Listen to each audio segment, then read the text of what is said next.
This volume is part 2 of a 4-part Shadow series covering all facets of the Raven Queen, along with her most closely associated lore. In addition to the Shadowfell and the Plane of Shadow previously covered in part 1 and the Sorrowsworn being covered today, you will also find the Shadar-kai, and of course the Raven Queen herself, covered in parts 3 and 4 respectively. Each of these companion videos will be published in order to complete our September Shadow series. Links will be added in the show notes as each volume becomes available.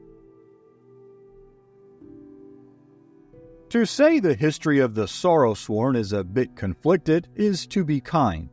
Put simply, they are kind of a mess.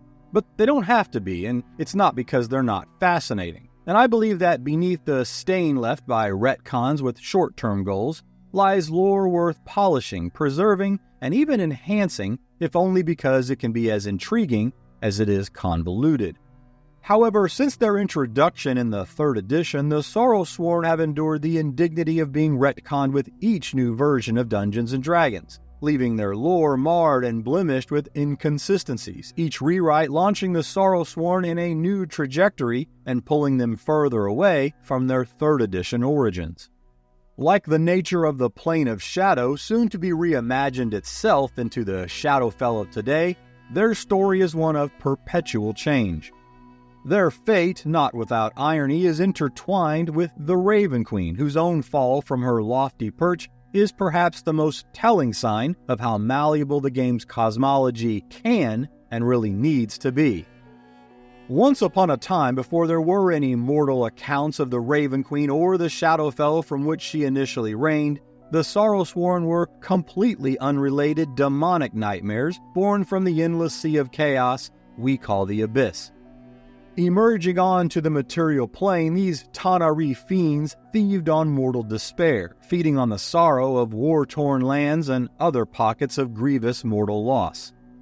But then a new world arose amid the cosmos, shimmering in the gleam of its points of light, and from this smaller setting, also known as the Nintir Vale, a new deity would make her debut.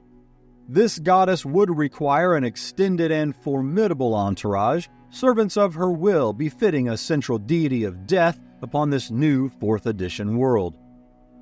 And so it was that these demonic Sorrowsworn were made to pledge their chaotic evil blades in defense of the natural order of death, and thus become the neutral, or what 4E called the unaligned, 2nd generation Sorrowsworn. Born not of the abyssal depths, but from the innate essence of the Shadowfell and the deific powers of the newly crowned Goddess of Death. Given new purpose, these retcon Sorrowsworn, now called the Shadowfell home, as formidable agents tasked with enforcing the will of the Raven Queen and the strictures of mortal souls navigating their afterlife. All part of the goddess's portfolio, commanding the domains of death and fate across this world-axis cosmology. But alas, her reign was not to last, doomed by the unpopularity of the world setting in which her starring role was cast. Not to be left behind, the 5th edition would find a place for her enigmatic powers. As the world returned its focus to the Great Wheel cosmology and the vastly more established Forgotten Realms of the 5th edition, the Raven Queen would be given her own vague but undeniably diminished place within the lore. But to accomplish this migration, the reset button would once again be engaged. In doing so, the 5e lore would abdicate her once prominent seat in the pantheon of gods, as one might neglect a scorned and forgotten love. The Sorrowsworn too would find a new place in the 5e cosmos, transformed into hideous abominations, raw negative emotion taken form, and no longer instruments bound to the will of a now demoted entity. The result of this more true than one might wish tale of retcon whiplash are 3 vastly different generations of Sorrowsworn, with no fewer than 9 total variants, and of course, many conflicts to reconcile. Each evolution placing the creatures onto a new path without the benefit of a cohesive or even attempt at a connected narrative. Some might see this as nothing more than convoluted and chaotic fragments of lore, shattered carelessly from short-sighted retcons aimed to meet only short-term goals, which, to be blunt, is accurate on many if not all fronts. However, others, such as you and I, dear lore scholar, might find opportunity to mend what is fractured and perhaps even right a few wrongs. So rather than lamenting upon these tangled tales, we will embrace the enchantment they may well offer. You see, despite their contradictions, the Sorrowsworn, each and every generation, each and every variant, can, and perhaps should, if you so choose, still exist in your world, threaded into the larger lore of the Shadowfell of the 5th edition and beyond. And if indeed the fates and fortune favor the bold, and my quill doesn't run dry, we shall emerge from today's discovery with new core knowledge. And who knows, you might even find that you've enjoyed the journey. But most importantly, we will have found a harmony and some connective tissue across these disparate generations in order to create a logical, seamless, and plausible narrative that ties their many conflicts into a cohesive whole.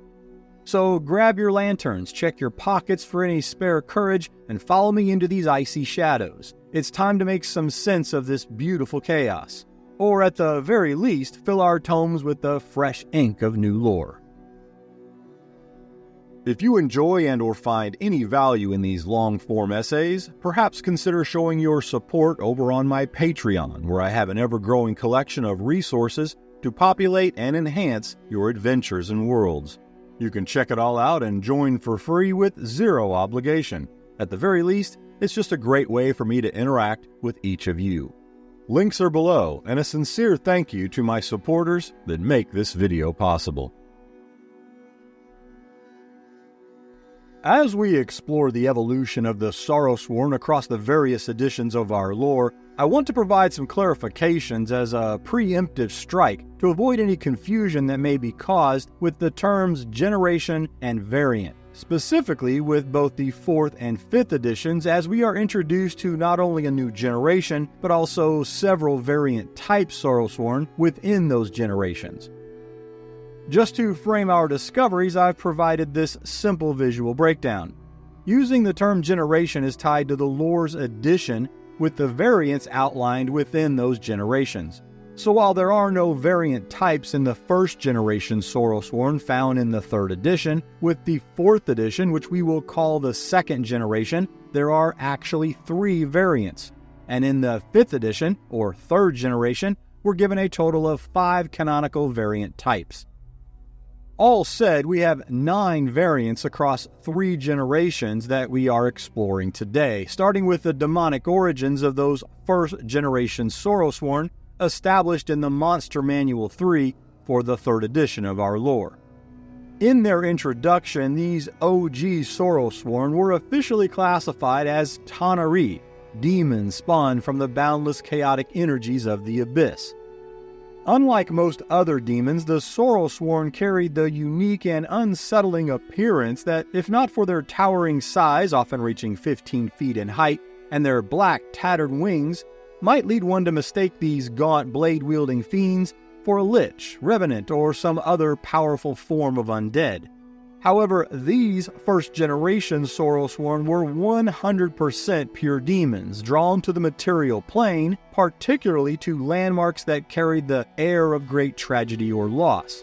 Battlefields, cemeteries, mass graves, and sites of terrible disasters and devastation, where they would feed off the powerful negative energies of sorrow and despair, gorging themselves on the ambient grief that lingered long after lives were lost and futures shattered. The vileness of these original demons really can't be overstated, as their insatiable hunger for sorrow would often lead them to places such as orphanages and hospitals, where they would lurk, preying unseen on the suffering of even the youngest of mortals. In actuality, these first-generation Sorrowsworn will rarely be found in the Abyss or the Shadowfell for that matter, as they prefer to remain on the material plane, continually tormenting these sites of catastrophe and even making their hidden lairs amidst the most grim of calamities. The Sorrowsworn lairs are an extension of its profane nature, somber and filled with the repulsive remnants of whatever tragedy has befallen. These spoils of misery often took the form of morbid trophies taken directly from their victims, the haunting personal mementos and blood-stained relics, each telling the tales of the owner's final, grief-stricken moments.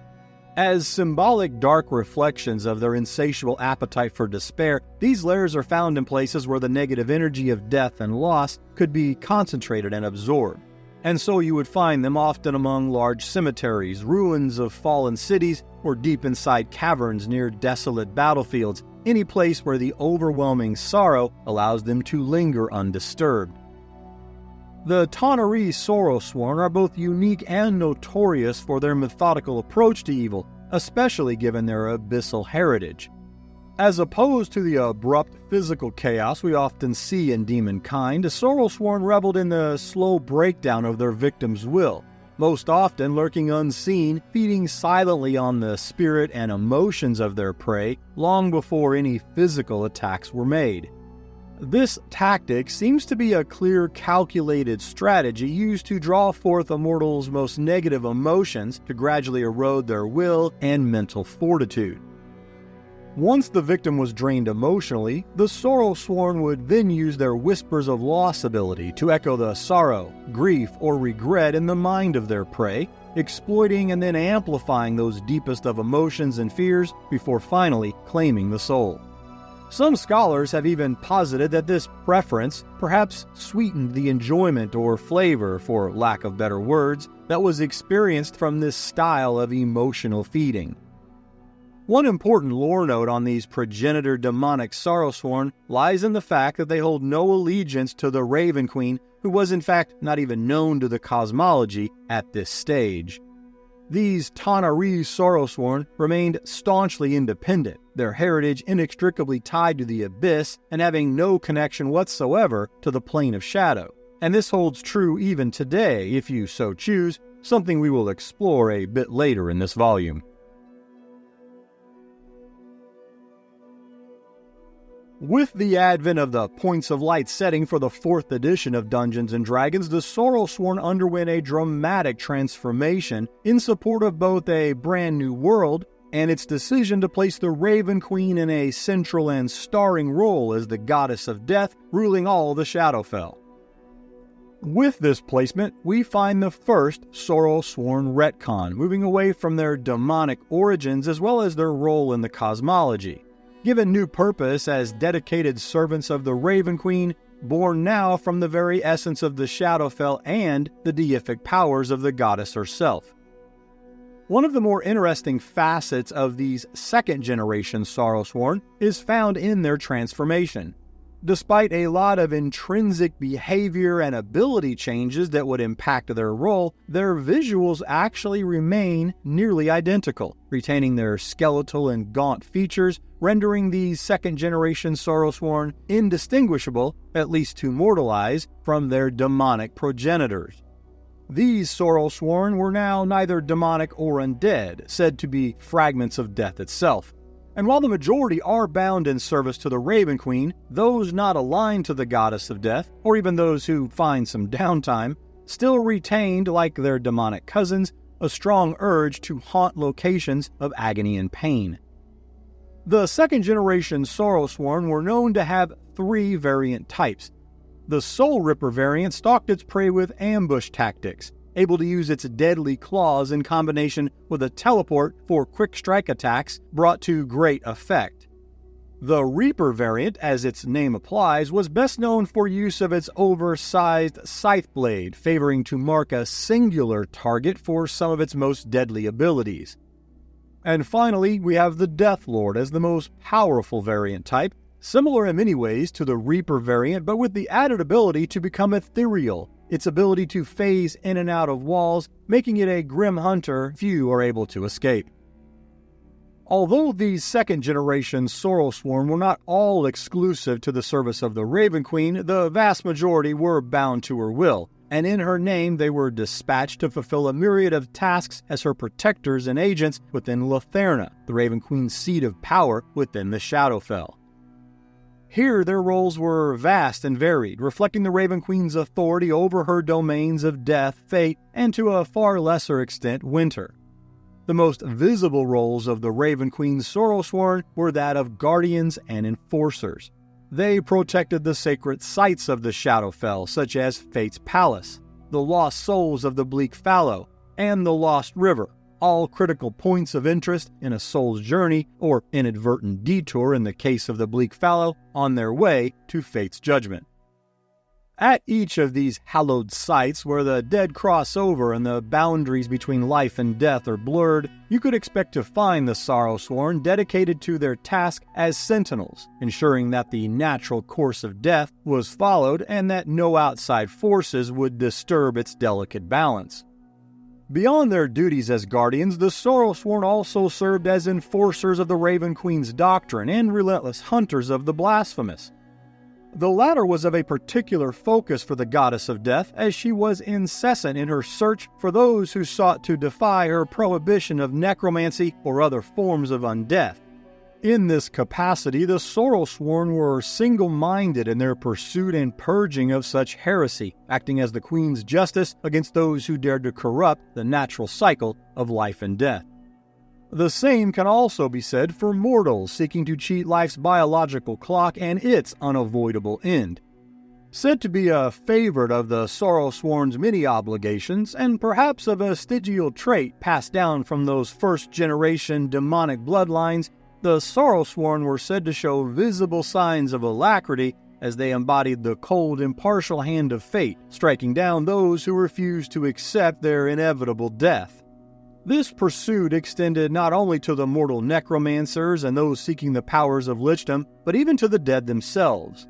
From the undead zombies and skeletons roaming any number of village cemeteries to even the most powerful liches, the Raven Queen was resolute and inflexible in her safeguarding and consecration of the boundary between life and death. There are, however, two additional powers that are a constant headache for the 4E Raven Queen, and therefore a task that her Sorrowsworn spend far more time combating than she would likely prefer. While the Raven Queen held dominion over most, if not all, of the Shadowfell in 4th edition, the Death Giants and the terribly empowered Nightshades known as Nightwalkers held the most contempt for the rule and rules of the Raven Queen. The Nightwalkers in particular represented the most direct challenge to the Raven Queen's power outside the well-known and mutual animus between herself and Orcus, the Prince of Undeath, something we will explore further in Part 4 of this series. Born of especially evil mortals who, in their own undeath, tapped into the energies of the negative plane, Nightwalkers are a more than formidable adversary for even the best of the Raven Queen's Sorrowsworn, possessing a genius level of intelligence and a malevolent chaotic evil that the Raven Queen saw as among the most existential of threats to her rule and the core tenets of life and death that she held sacred. As such, the Sorrowsworn were often dispatched in numbers to bring these challenge-rating 20 Nightshades to heel, often engaging in protracted and bitter battles within the muted shadows of the plane. When not immersed in the purge of Death Giants and Nightwalkers from the Shadowfell, the Raven Queen's Sorrowsworn could be found on the material plane, known and feared by mortals as the Harbingers of Death. In many respects, these second-generation Sorrowsworn fill the Dungeons & Dragons equivalent of the Grim Reaper, foretelling the end of a mortal's life and ensuring that their soul passed on to Fate's Palace in a timely and ordered fashion. And for those who had cheated death, the Grim Reaper stereotype could not be any more fitting, as Sorrowsworn would often appear before them as the Raven Queen's agents of inevitability, acting as bounty hunters sent to claim one's past-due soul. For the Raven Queen, at least in her 4th edition lore, there is nothing more sacrosanct than the natural cycle of life and death, and to preserve its principles means that no mortal, no matter how powerful, could be allowed to escape their fate and her grasp forever. The Raven Queen's most driving principle as the goddess of death in the 4th edition could, in my opinion, be best summarized as follows. Fate's Palace is the destination, the grand library of mortal afterlife, death's inescapable end, and all lives across this world-access cosmology are its books. All must eventually return to their proper and final resting place.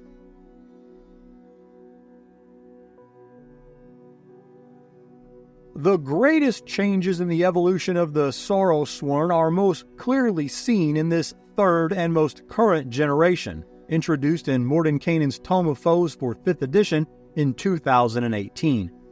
These Sorrowsworn would yet again find a new role and purpose as they move out of the 4th edition's Nintir Vale and its world axis cosmology and into the far more established and expansive Great Wheel cosmology of the 5th edition's Forgotten Realms setting. The 3rd edition Sorrowsworn are vastly different from their predecessors in nearly every respect. Their undead skeletal forms and tattered wings now replaced by what can only be described as monstrous and grotesque abominations. In looking at these creatures side by side, your eyes will find no discernible similarities. From an optics perspective, these 3rd generation Sorrowsworn may as well be a completely new creature, and for good reason. After all, it was the design intent. They are, and we must not forget, a 100% retcon. This revision was intended to reflect, but most importantly support, the greater changes made to the Shadowfell and its power structures seen in the 5th edition. This includes a heavier lean into the negative emotional weight of the plane rather than the 4th edition's laser focus as a manifestation of death and the afterlife. These 3rd generation Sorrowsworn are creatures that are now far more distinct and completely disconnected from the former goddess of death. Instead, they now exemplify the direct influences of the plane itself, feeding off and reflecting the darker emotional currents that run through the 5e Shadowfell.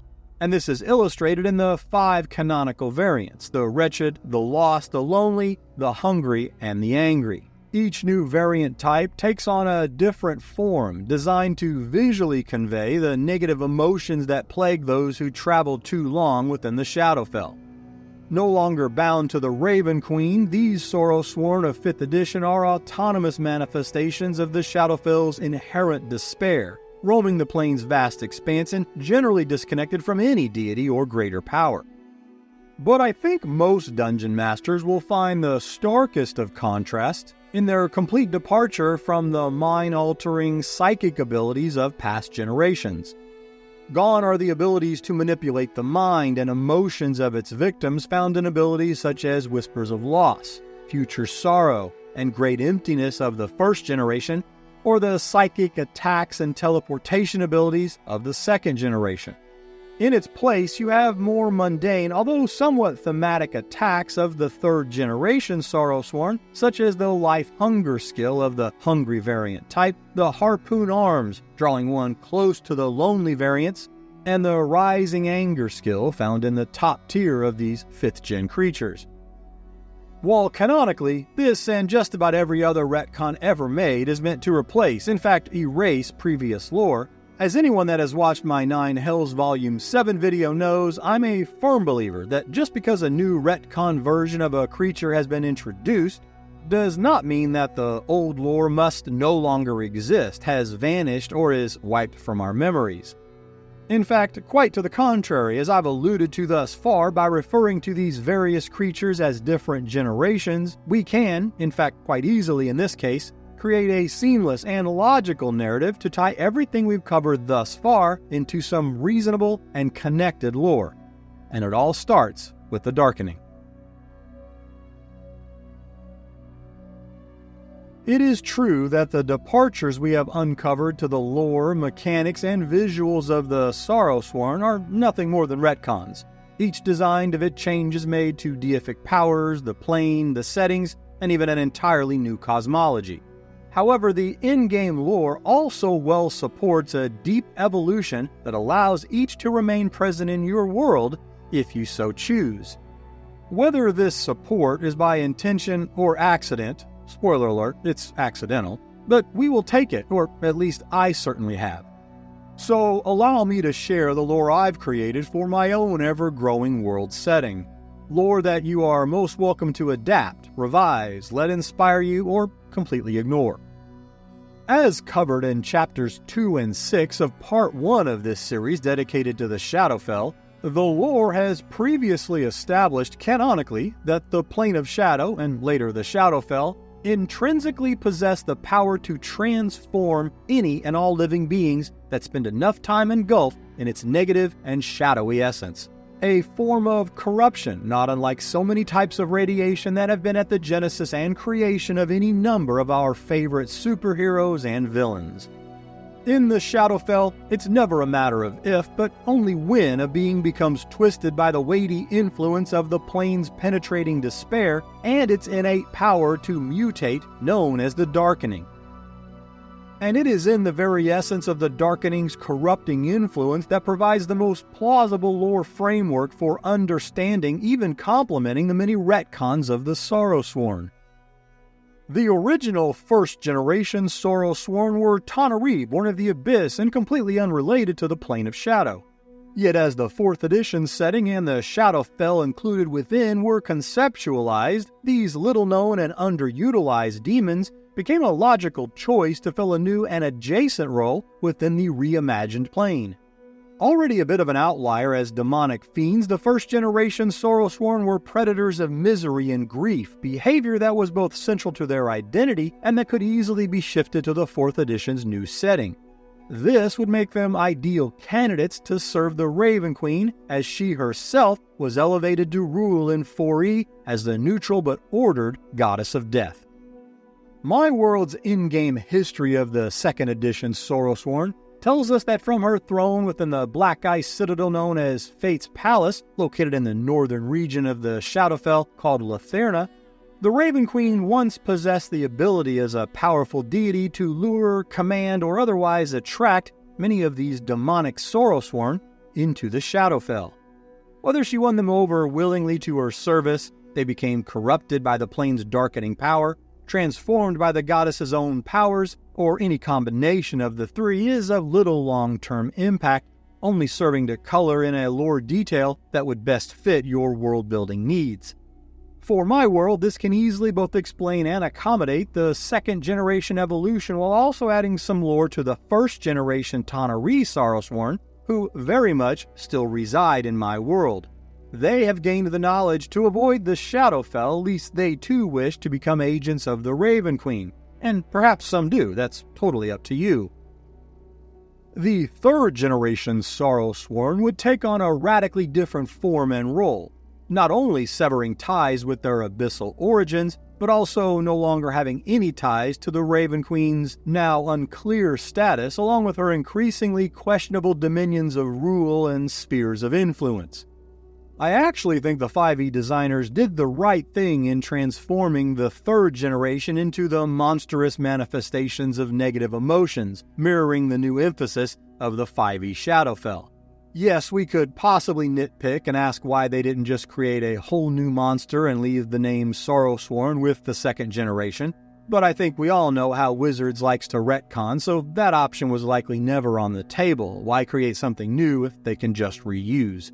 Still, with the diminished role of the Raven Queen and the Darkening's power being driven by the influence of the dominant powers that control the Shadowfell, this change makes a ton of sense, leaving the Raven Queen with her 2nd-generation Sorrowsworn, transformed previous to her demotion, and the 1st generation, untouched by any change. One could infer in their world building that those 2nd-generation Sorrowsworn still serving the Raven Queen to this day have then become a finite number, which in and of itself could make for some excellent storytelling and adventures. Or perhaps she no longer needs the Darkening to create her Sorrowsworn. In my world's canon, I've found a compromise. Prior to the Raven Queen's demotion, she had the power as the central goddess of death to both leverage the darkening of the Shadowfell along with her own deific powers to create 2nd-generation Sorrowsworn from any being, most notably her loyalist of followers in the Shadar-kai, who took it as a great honor. So in effect, as a goddess, she could create brand new Sorrowsworn. However, with the Raven Queen's new yet diminished and vague role, which we should note according to the 5th edition canon still grants her, quote, godlike powers, end quote, she is able to transform 1st-generation demonic Sorrowsworn to become her 2nd-generation servants, voluntarily or involuntarily, but they must be present in the Shadowfell for this to occur. which leads to adding my core knowledge to the first generation Sorrowsworn that generally has them avoiding the plane unless they are seeking to serve her. With all these changes, we can then fall onto the canonical lore of 5e in its third generation of Sorrowsworn, who are generally formed from lost travelers of the plane, being corrupted by the same intrinsic power to mutate, but no longer influenced by the former goddess of death, who is no longer the overwhelmingly dominant power of the plane. And this closes the loop nicely, connecting all the dots and leaving us with the Shadowfell's canonical darkening to corrupt and warp living beings who spend prolonged time within its boundaries, as it always has, as it always will. This insidious force shapes and transforms the living, amplifying their negative emotions and turning them into one of the twisted embodiments of loss, loneliness, hunger, and anger or rage. Not to mention about a dozen other negative emotions that could serve for some great homebrew variants of these suffering forms. The Sorrowsworn have endured a tumultuous journey of retcons through the various editions of our lore, yet through it all these somber creatures have shown themselves to be nothing if not adaptable. These changes, though certainly divergent upon first glance, and never intended to be anything more than the replacement and erasure of lore, have not fragmented their narrative beyond repair. For me personally, as a lore scholar, the preservation of lore is always my top priority and the driving force from which I write. So it should come as no surprise that few are the accounts where I am satisfied with the whole cloth removal of lore. Change is inevitable and unavoidable, but to erase, eliminate, or otherwise expunge the history of our worlds is, for me, an act of heresy in all but the rarest of scenarios. Lore should be preserved wherever and whenever it makes sense. So today we have seized upon the Sorrowsworn's offer to deepen the understanding of the Shadowfell's ever-changing nature and leverage its canonical and intrinsic powers to mutate and change. By embracing the Shadowfell's darkening power, we have crafted a narrative in which these disparate versions of the Sorrowsworn can now coexist within the myriad of worlds across the millions of Dungeon Master tables. Each generation of the Sorrowsworn can now be seen as a reflection of those mutating powers, creating manifestations that respond to the shifting tides of the Shadowfell and the supreme powers who hold dominion and influence within. And by leaning into the Sorrowsworn's changes and leveraging the Shadowfell's unique powers of change, we've crafted a tale of evolved transformation, reconciling the disparate into the cohesive, and perhaps finding a place for 3 generations of these unique creatures within your future adventures, campaigns, and worlds. And that completes Part 2 of our 4-part Shadow series. Next up in Part 3, we will profile the most loyal of the Raven Queen's followers, even to this day. What I like to call the metal album fusion of the Elven race and the Shadowfae, the Shadar-kai. And if you missed Part 1 on the Plane of Shadow, known today as the Shadowfell, links are below. A special thank you to my YouTube channel members and my supporters over on Patreon, who through their generous support make this video possible. If you'd like to support my work, it's a win-win by joining my Patreon, where I have an ever-growing collection of Dungeon Master and world-building resources, adventure packs, 4K art packs, early access, homebrew creations, and even a complete hierarchy of the 9 hells across all versions of Dungeons & Dragons, and much more. So check it out over on my Patreon, where you can join for free, no obligation. Links below. And finally, if you think I earned it, please like and subscribe. Thanks for listening, and until next time, remember the only limitation at your table is your imagination.